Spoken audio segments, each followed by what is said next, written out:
My belongings were packed on the porch with a note, "Thanks for everything, but we need the space." I read it twice. Then called my lawyer.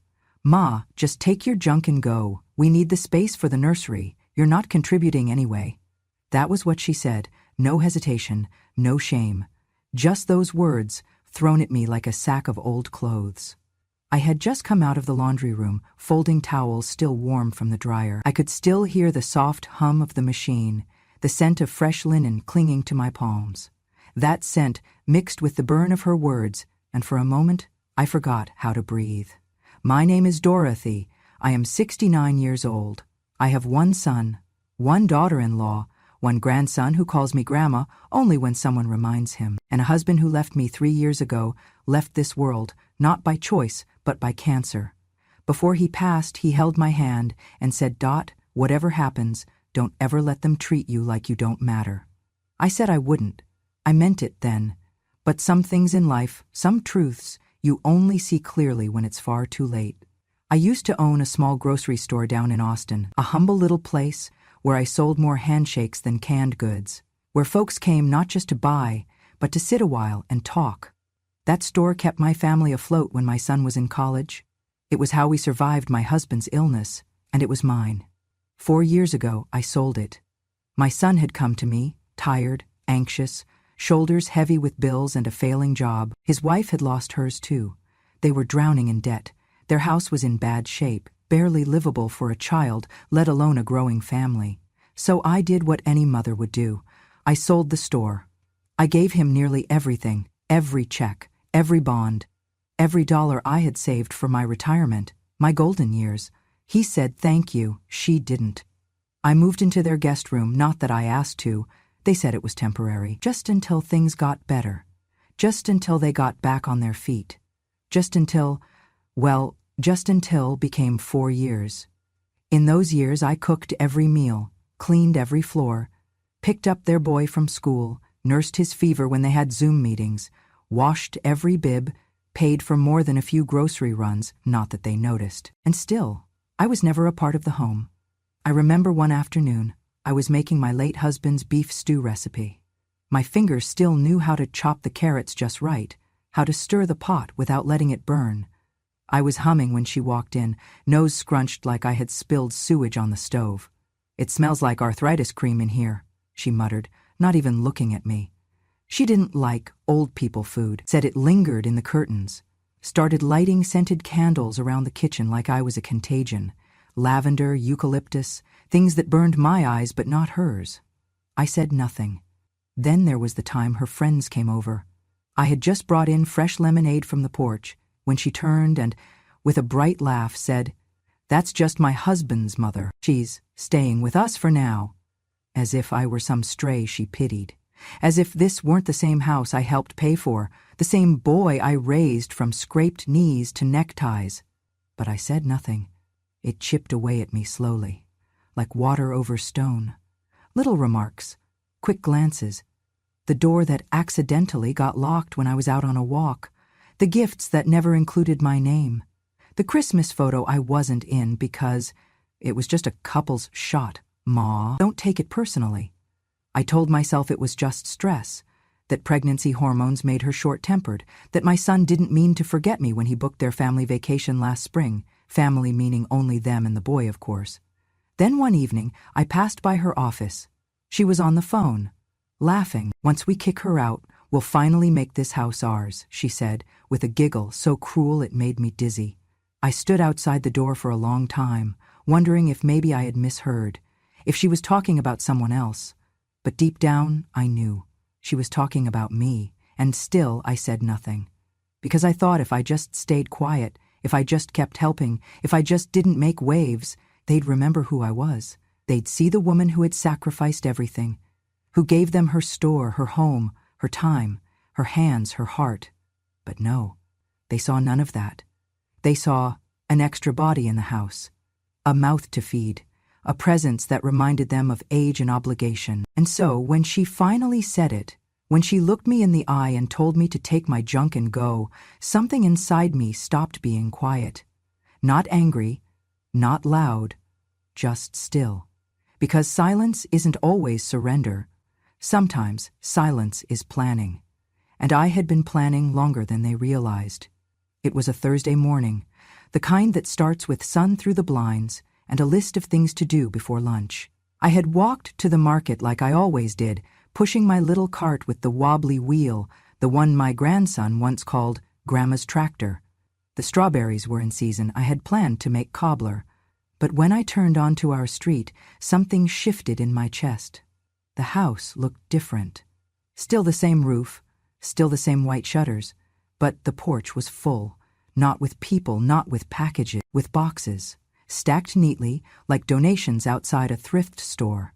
And there, on top, was my handwriting, labels I had carefully written over the years, winter sweaters, photo albums, kitchen tools, moms, all sitting out in the Texas heat like a garage sale no one had priced. I slowed my steps. Then I stopped completely. I saw my red kettle, the one I had boiled water in every morning for decades. I saw the Afghan I'd crocheted the winter my husband got sick, folded in a cardboard box like a forgotten towel. A stack of old picture frames. Me and my husband, young and laughing at some long-gone barbecue. Our son in a cowboy costume, smiling wide. My life, my memories, my belongings, all placed gently outside. But make no mistake, it was an eviction. I walked up the steps slowly. There was a note taped to one of the boxes, fluttering a little in the wind. Thanks for everything, but we need the space. No signature, no goodbye, just that. I stood there for a long time before the door opened. She walked out like she was stepping into a casual afternoon. No guilt in her eyes, no sadness in her voice. "We'll send your mail," she said, arms crossed. "Please don't make this harder than it already is." Harder for who, I wanted to ask.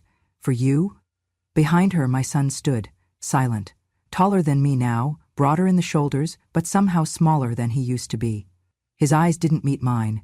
He just stared at the floor like a schoolboy waiting for the principal's scolding. I looked at him. I waited.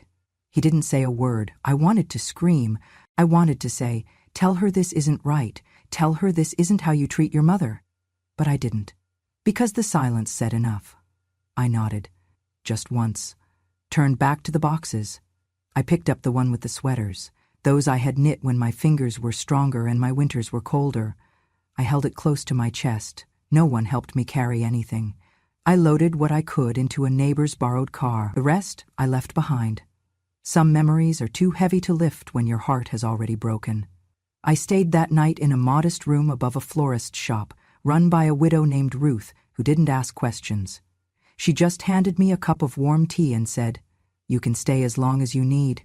That kindness undid me. I cried into her floral couch for 2 hours.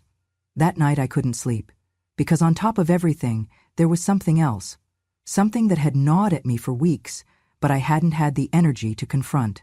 A quiet theft that now screamed in the dark. 3 weeks earlier, I had gone to retrieve my pearl necklace from the back of my closet. It was my wedding gift from my husband. Not expensive by today's standards, but precious beyond price. Each pearl had been hand-picked. I had only worn it 3 times in my life. Once on my wedding day, once on our 25th anniversary, and once at his funeral. But it was gone. At first I thought I misplaced it. My hands trembled for hours as I tore through every drawer, every pouch, every fold of cloth. I even checked the laundry, hoping I had somehow forgotten I wore it to church. But I knew better. And then came the baby shower. They threw it in the backyard. Balloons, cupcakes, catered food. I stood by the hedge, invisible, holding paper plates. No one asked me to sit. No one handed me cake. That's when I saw her. She was laughing, hand on her belly, talking to her friends. And there, gleaming under the sunlight, was my necklace. The pearls. My pearls. Around her neck, like some heirloom she had earned. "Oh, this?" I heard her say when someone complimented it. "My husband gave it to me, family heirloom, you know." Yes, I knew. I clutched my paper plate so hard it bent in half. In that moment, something snapped. Not like a firecracker, but like an old branch, dried out from years of storms. Quiet, final. They had taken everything. My home, my voice, my name on the mailbox, my chair at the table, my place in the family, And now, even the last piece of love I had kept hidden in a velvet box. That night, I opened my notebook, the one I had kept since 1982. I flipped through the pages. Receipts, deposits, copies of mortgage payments I had made when they were behind, notarized documents from the house's first remodel, where my name stood at the top of every page. A letter my husband wrote the year before he died in shaky penmanship. If anything happens to me, remember, Dot built this house. It's hers. I placed it all into a folder. Then I looked at my phone. I hadn't called him in years, but I knew the number by heart. When he answered, I didn't need to explain. "Tom," I said, my voice steady. "It's time." I did not slam the door when I left. I did not scream or curse or leave the stove running just to prove a point. I did not break the dishes I had bought with my own money or tear the family photos from the walls like a storm through the past. I just packed, quietly, one suitcase, small, beige, with a tear on the side that I had stitched with navy thread. Inside, I placed 3 pairs of clothes, a warm cardigan, my reading glasses, my medications, a scarf my late husband had given me on our last trip to Galveston, and the small tin box I had kept hidden in the back of the closet behind the winter blankets. It was the only thing they hadn't touched.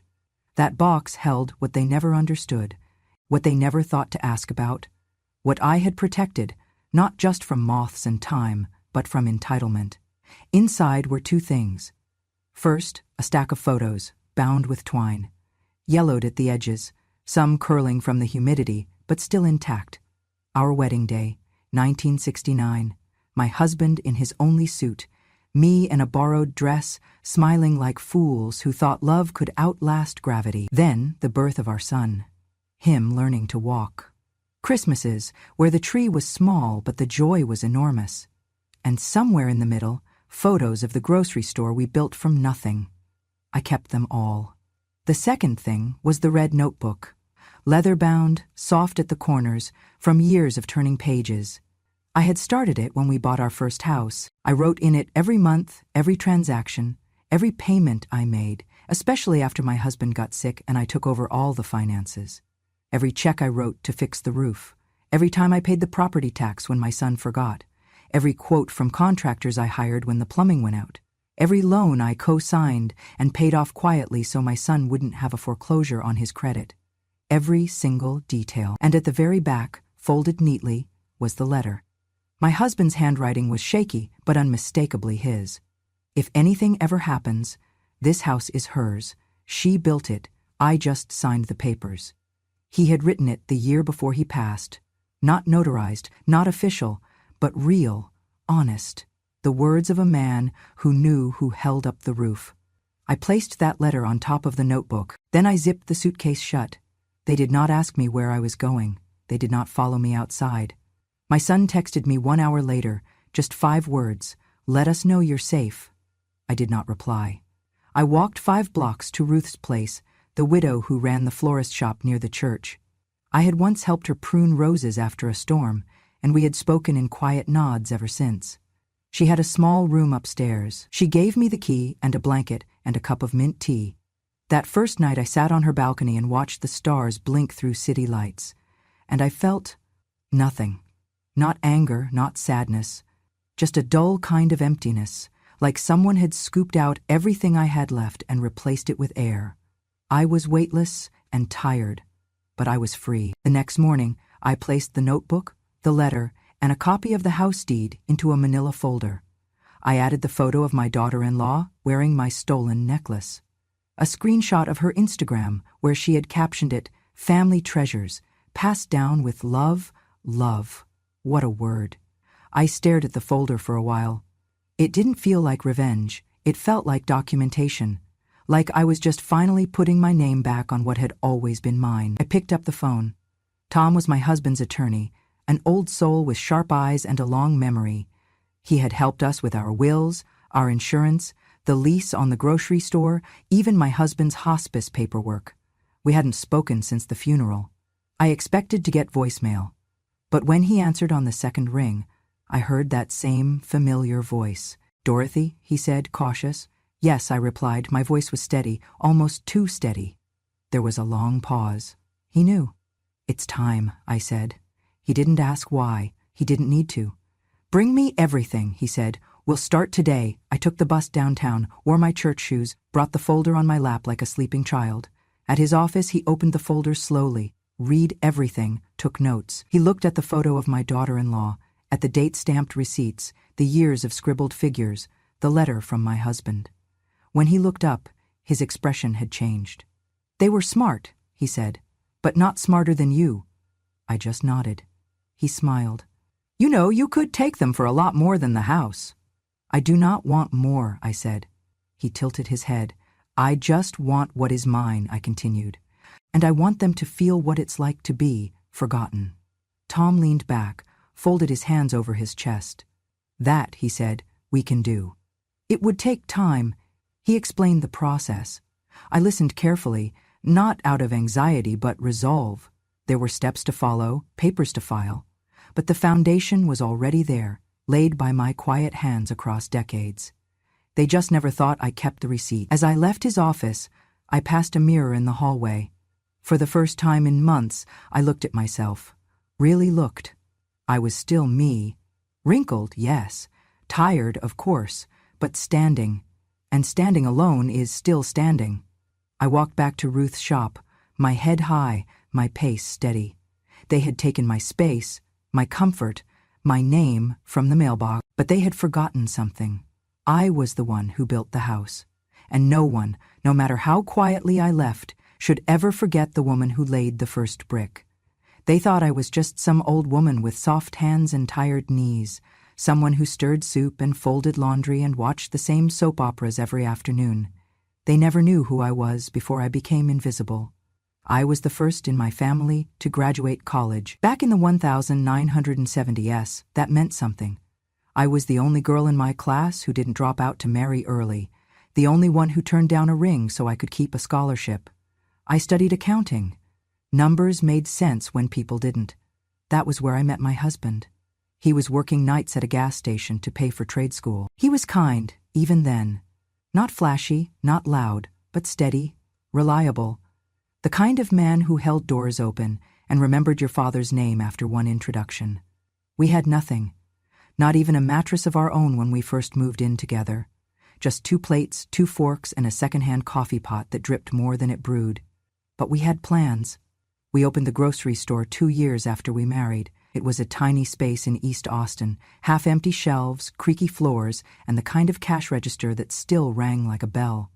I handled the books, he ran the counter. We worked 12-hour days for years.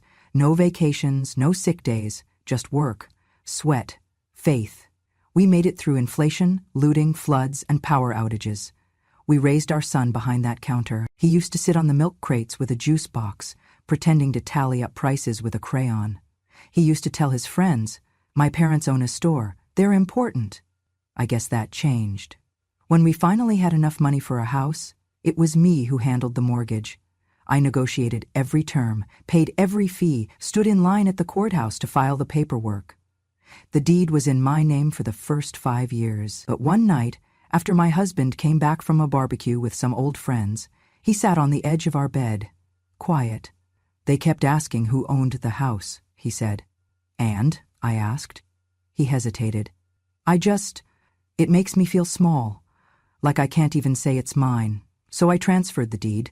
No questions, no bitterness, just a signature. Because love, I thought, meant lifting the person you love, even if it meant lowering yourself a little. He never asked me to. But he didn't stop me either. That was the beginning of me giving away parts of myself and calling it loyalty. After he passed, I found that old copy of the deed still folded in his Bible. My name was faded from the ink, but not from the memory. What my son never knew was that without me, they would not have had a house to live in. That every time they missed a bill, I was the one who caught it before it bounced. That I paid off their credit cards twice, silently, just to protect his credit score. That when the water heater broke, I called the plumber.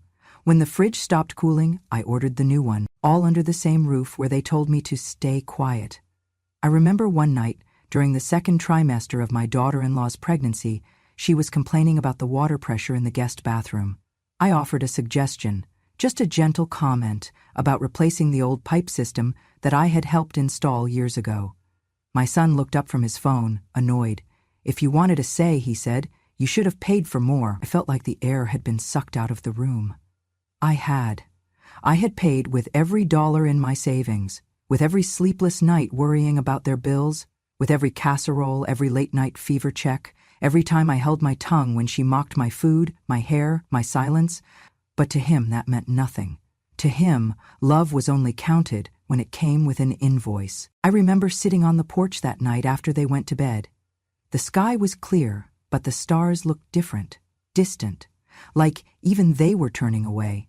I thought of all the women in my family who never got to be old, who never got to tell their stories. My mother, who scrubbed floors until her hands cracked. My aunt, who raised 5 children and was buried in a borrowed dress. I thought I had broken the cycle. I thought building something would protect me. One night, after she mocked my cooking again, I packed a bag, just a small one. I sat on the edge of the bed, holding my keys, ready to walk out without a word, but then I heard his footsteps, my grandson, padding through the hallway in his pajamas. He knocked, once. "Grandma, did you make triangle toast?" he asked. I unpacked the bag that night, not because they deserved me to stay, but because he did. At least, I thought so then. But here I was, erased. And the cruelest part? They weren't monsters. They were just indifferent. They didn't hate me, they just didn't think I mattered enough to hate. And in many ways, that hurt more. So I decided to let them keep their version of the story, the one where I was just Ma, a quiet presence in the background. The one who helped out, but didn't do much. The one who was lucky to have a room, a roof, a place to stay. Let them believe that, because soon the truth would walk through the front door with paperwork in hand.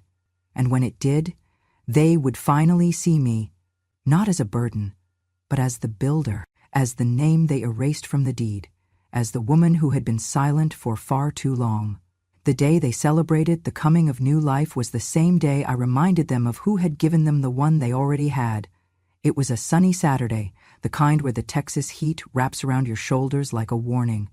They had strung pastel streamers across the backyard fence, lined folding tables with tiny cupcakes and baby blue plates, and taped "It's a boy" banners to the patio windows. I watched from across the street, behind the tinted window of Tom's car. He had insisted on driving me past the house, not out of cruelty, but closure. "They think it's a beginning," I murmured. Tom nodded. "It is, just not the one they expected." At exactly 2:15 p.m., his assistant walked up the front path in a pressed gray suit, holding a thick envelope in one hand and a small box in the other. I watched as she rang the doorbell and waited. It was my daughter-in-law who answered. She was dressed in pink satin and pearls, my pearls, looking every bit the hostess she always wanted to be. She smiled out of habit, not recognition. But the moment the assistant handed her the envelope, her face shifted, from confusion to suspicion to fear. She didn't open it right away. She just held it like it might explode. Then the assistant pointed at the box and said something. I couldn't hear the words, but I knew what they were. Inventory, evidence, the law wrapped in manners. Inside that envelope was everything, almost everything. There was a moment when I asked Tom if I should press charges for the stolen necklace. His response was calm. "You could," he said, "but it would cost time, energy, and your peace. You're already taking back what matters most. Let that be enough." And it was. The notice of asset repossession. A formal eviction, signed and sealed by the court. A notarized summary of the house's financial records, proving that the down payment, the remodeling costs, even the property tax for the last 3 years had all come from my account. There was a full-color photo of the pearl necklace with a dated appraisal and a written note from my jeweler confirming it matched the set purchased under my name in 1970. There were printouts of text messages. Yes, I had taken photos of my son's casual remarks over the years. "Thanks for the help with the water bill, Ma. Don't worry, I'll pay you back. We owe you everything." Everything. That word again. Everything I gave. Everything they took. And now, everything they would lose. Tom and I drove away before the first guest even noticed anything was wrong. He didn't ask me how I felt. He knew better. Some silences are sacred. But later that afternoon, my phone lit up like a Christmas tree. The first call was from my son. I didn't answer. Then came a text. "Mom, what did you do?" Still, I said nothing. Another call, then another, then a voicemail from my daughter-in-law's mother, who had never spoken to me unless it involved holiday menus or carpool plans. "You can't be serious with this. During her pregnancy? This is cruelty. Cruelty." No one thought it cruel when they placed my belongings on the porch like trash. No one called it cruel when they locked me out of the family photo album or whispered about freeing up space like I was furniture. No one batted an eye when they took my necklace and called it an heirloom. But now that the consequences had arrived in a manila envelope, they remembered the word. I put the phone on silent. By evening, I received one final message from my son, longer this time. It began with, "I wish you had just talked to me," and ended with, "We didn't mean to hurt you." But intentions don't scrub away impact, and silence is still a choice. He made his, day after day, standing behind her with crossed arms and lowered eyes, watching the woman who raised him be erased one subtle insult at a time. I once believed forgiveness had to be offered to everyone, but some apologies come too late to matter. I spent that evening at Ruth's, helping her trim sunflowers in the back room of the shop. She didn't ask questions, she just handed me gloves and a pair of shears.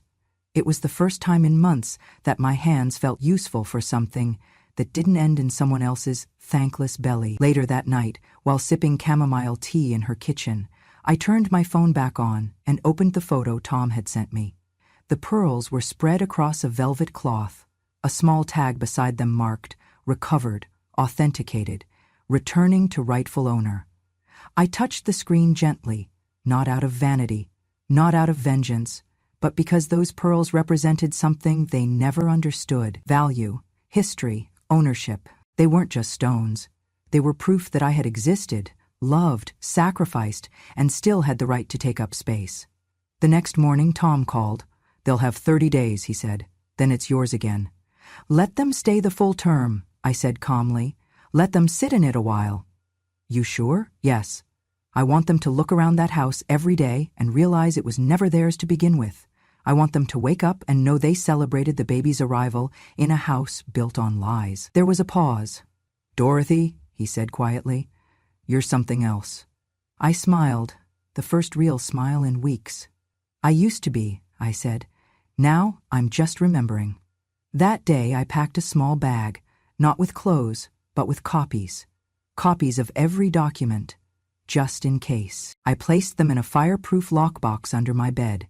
Not because I didn't trust the law, but because I had learned never to trust people who say, "We're family," right before they take what's yours. Over the next few days, my phone quieted. No more calls, no more texts, just silence. And that silence, it felt like justice. It was 2 days after the envelope arrived when I heard the knock. 3 sharp taps, firm, then still. I knew it was him before I even opened the door. Mothers know the weight of their children's footsteps, even after they forget how to say your name with love. He was standing there, shoulders hunched in that way he did when he was 8 and had broken the neighbor's window with a baseball. Only this time, there was no bat in his hand, just guilt, naked and raw, clinging to his face like humidity. "Hi, Ma," he said. I didn't respond. I simply stepped aside and let him in. Ruth wasn't home. The shop was closed for the morning. We had the little apartment to ourselves. He sat at the kitchen table, the same place where I had taught him to count coins from my store's register, the same table where I had cut crusts off his sandwiches, bandaged, scraped knees, and waited up when he missed curfew. He looked older than I remembered, or maybe I had just stopped looking closely a long time ago. "I know I should have come sooner," he began, eyes fixed on a crack in the tile. "You should have," I replied. He nodded, swallowing hard. "We messed up. We didn't think it would.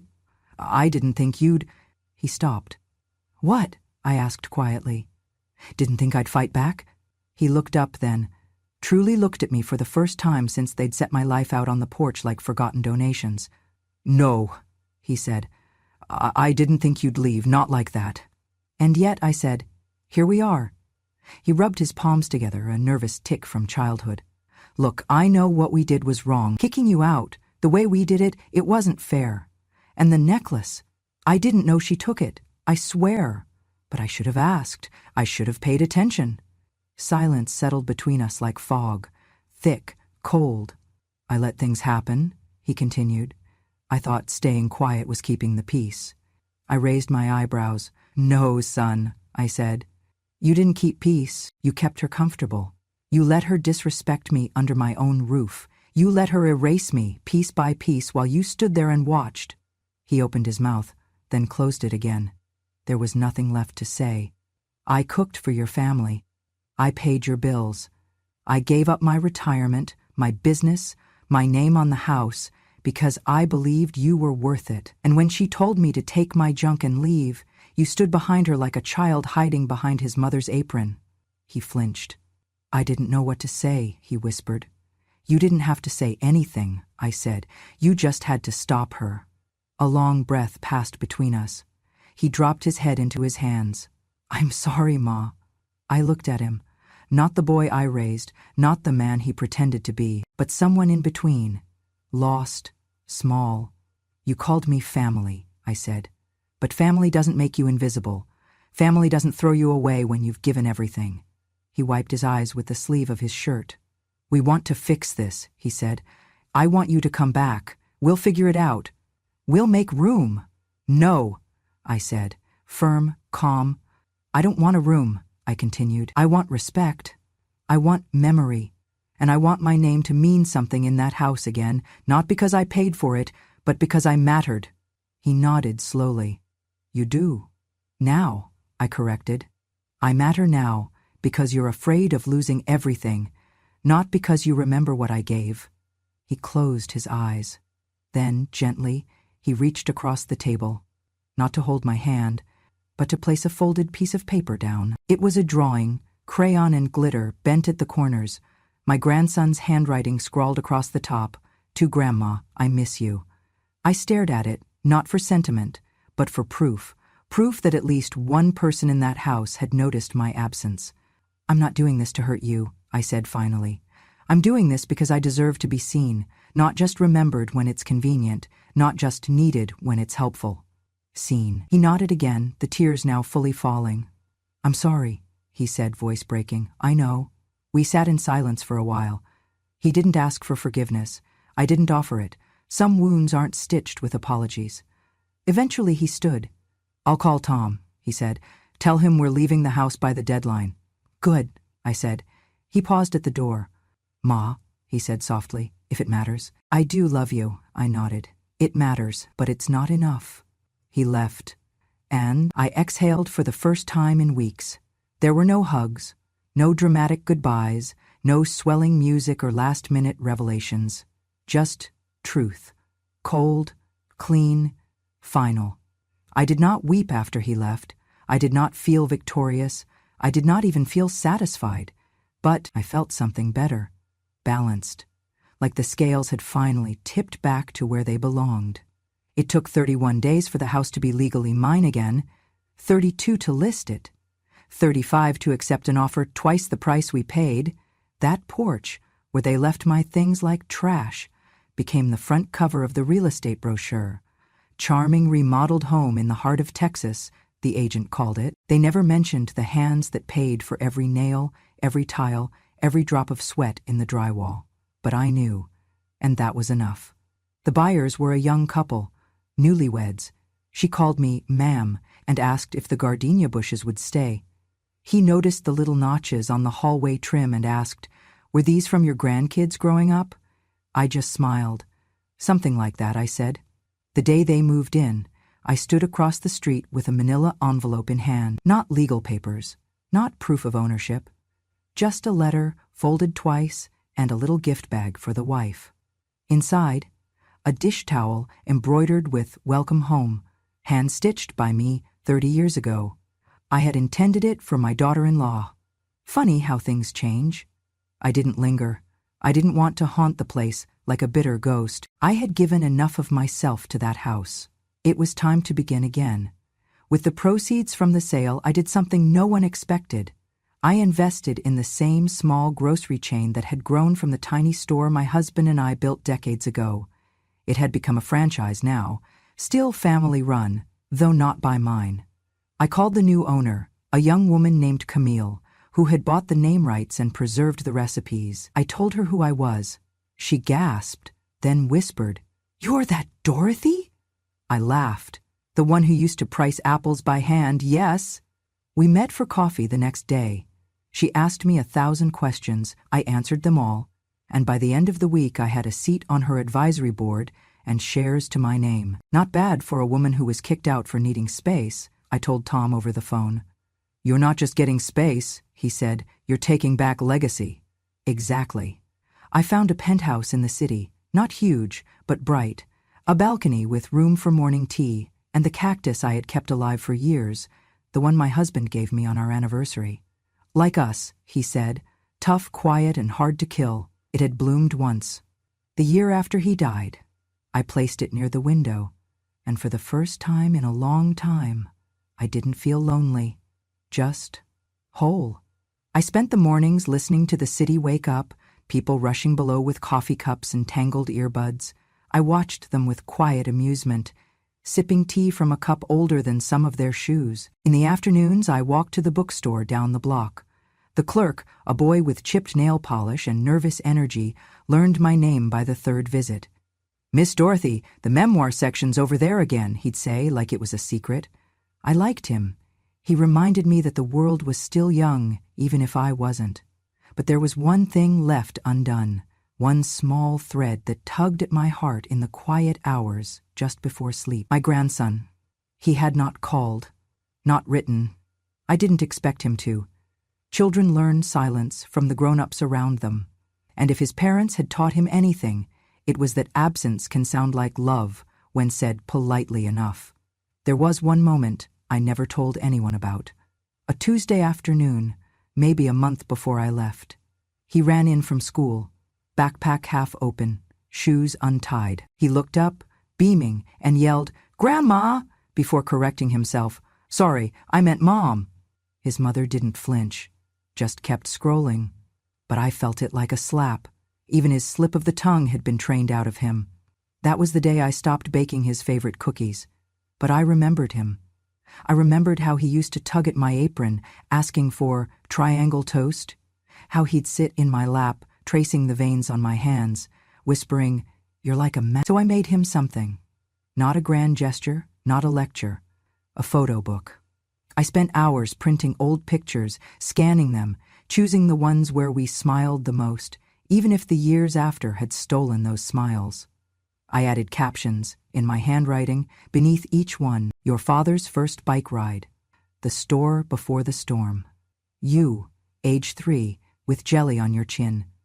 On the last page, I taped a note. Just one sentence. "If you ever read this, know that Grandma didn't leave, she just kept living." I wrapped the book in brown paper and tied it with string. I mailed it with no return address, just a sticker that said, "For when you're ready," and I let it go. That was the final gift I gave, not to them, but to myself. The gift of freedom is not just walking away, it's choosing what to carry. And I chose not to carry bitterness. Not because they didn't deserve it, but because I deserved peace more. Some people want closure, others want revenge. Me, I just wanted room to breathe. And now, with my cactus, my city view, my name on a business I helped build, and silence that no longer hurts, I finally had it. Space. Mine. Earned. The house did not sit empty for long. I could have sold it outright, but I chose not to. There was something poetic about keeping the deed in my name, a quiet kind of justice, inked in patience. Instead, I found tenants. A young couple, no older than my son had been when he first brought his wife home. They were school teachers, modest, kind, and deeply respectful. During the walk-through, the husband noticed the hooks by the back door and smiled. "Perfect for my mother's gardening hats," he said. I paused. "She lives with you?" I asked gently. "Oh, yes," the wife answered without hesitation. "She's been with us since my father passed. She helps with dinner, takes care of the kids when we're both working. We'd be lost without her." I watched the way they looked at each other, the way they mentioned her like a blessing, not a burden. and right then I knew the house would be in good hands. I gave them the lease at a fair price. They insisted on paying more. No, I told them, handing back their check. Just promise me you'll treat every room like it remembers something, because it does. That living room remembers the sound of a boy playing with wooden trains. That kitchen remembers a mother stirring gumbo while humming to herself, long before the smell was mocked. That porch, yes, even the porch, remembers the weight of silence, and now it deserved better. I left the key under the mat and walked away. Across town, my son and his wife had moved into a rental, a small duplex near the highway, far from the suburban quiet they used to claim as theirs. I heard from Tom that the landlord was strict, rent was high, and for the first time in their marriage, they were paying every dollar themselves. They had to sell the nursery furniture, couldn't afford a second car. She went back to work. 6 weeks postpartum. He picked up weekend shifts at a hardware store. I did not rejoice in their struggle. That was never the point. But I also did not feel sorry. This was not revenge. It was reality, unfolded, unfiltered, and finally fair. When you build your life on someone else's sacrifice and call it success, eventually the ground gives way. Not with a bang, but with a soft, steady shift that leaves you wondering where the floor went. I never told anyone about the joy I felt watching that house bloom under new hands, or the way I smiled, just a little, hearing from the new tenants that their mother-in-law had planted tomatoes in the backyard. It's her way of saying thank you, they said. I knew that language well. Sometimes love isn't loud. Sometimes it's just a garden that grows. Sometimes it's just a garden that grows. I never heard from my daughter-in-law again, but my son sent a card on Mother's Day. No signature, just a photo of my grandson holding up a crayon drawing of what looked like a cactus. I placed it on my fridge, not because I forgave him, but because some parts of us deserve to stay soft, especially when the world tries to make us hard. In my new place, mornings are quiet. I drink my tea. I read the newspaper. I listen to the sound of a city that doesn't know my name, and I love it for that. No one here calls me Ma with contempt. No one sighs when I walk into the room. No one moves my things, borrows my heirlooms, or tells me I'm taking up space. I belong. Not because anyone gave me permission, but because I claimed it. Some nights I sit on the balcony with my cactus blooming beside me and think about everything I used to accept, the insults masked as jokes, the dinners eaten in silence, the invisible labor I offered in exchange for crumbs of kindness. I think of the day they packed my life into boxes and placed them on the porch like I was a package marked "Return to Sender." And I smile, because now I know what they never did. I was never disposable. They wanted space, so I gave them emptiness. They wanted freedom, so I gave them mine. They wanted a home without history, a house without memory, a life without me. So I gave them exactly that. And when the final deed was done, when the last check cleared and the porch was swept clean of my past, I did not take the house back. I took something greater. I took back my voice, the one they ignored at the dinner table, the one they talked over in the living room, the one they silenced with convenience until it roared inside of me like a storm waiting for its time. And this time, I did not whisper. This time, I did not wait to be asked. This time, I did not cry behind closed doors or pray for them to understand. This time, I spoke. In contracts, in signatures, in silence, in full control of my own ending. No one had to lose for me to win. But they did, because they gambled with something I built from scratch, and they bet on me staying small. They were wrong, so no, I did not get revenge. I got restoration. I got legacy. I got breath, I got peace, and I got a view from the top of the city where no one dares to call me just anything. I am Dorothy, mother, builder, survivor, and if anyone ever asks what became of the woman they put out on the porch with a note and a thank you, tell them she lived louder than ever, and she was never quiet again. If this story stirred something in you, a memory, a truth, a silence you've carried too long, know this. You are not alone. Some of us were pushed aside, forgotten, or told we were just the mother, the wife, the help. But we remember, and now we speak. This was her true story from Texas, but it echoes in kitchens, porches, and quiet hearts across the country. If you want more stories like this, raw, real, and finally spoken, don't forget to subscribe to Grandma True Stories, because wisdom doesn't shout, it remembers. And when a grandma speaks, the world finally listens.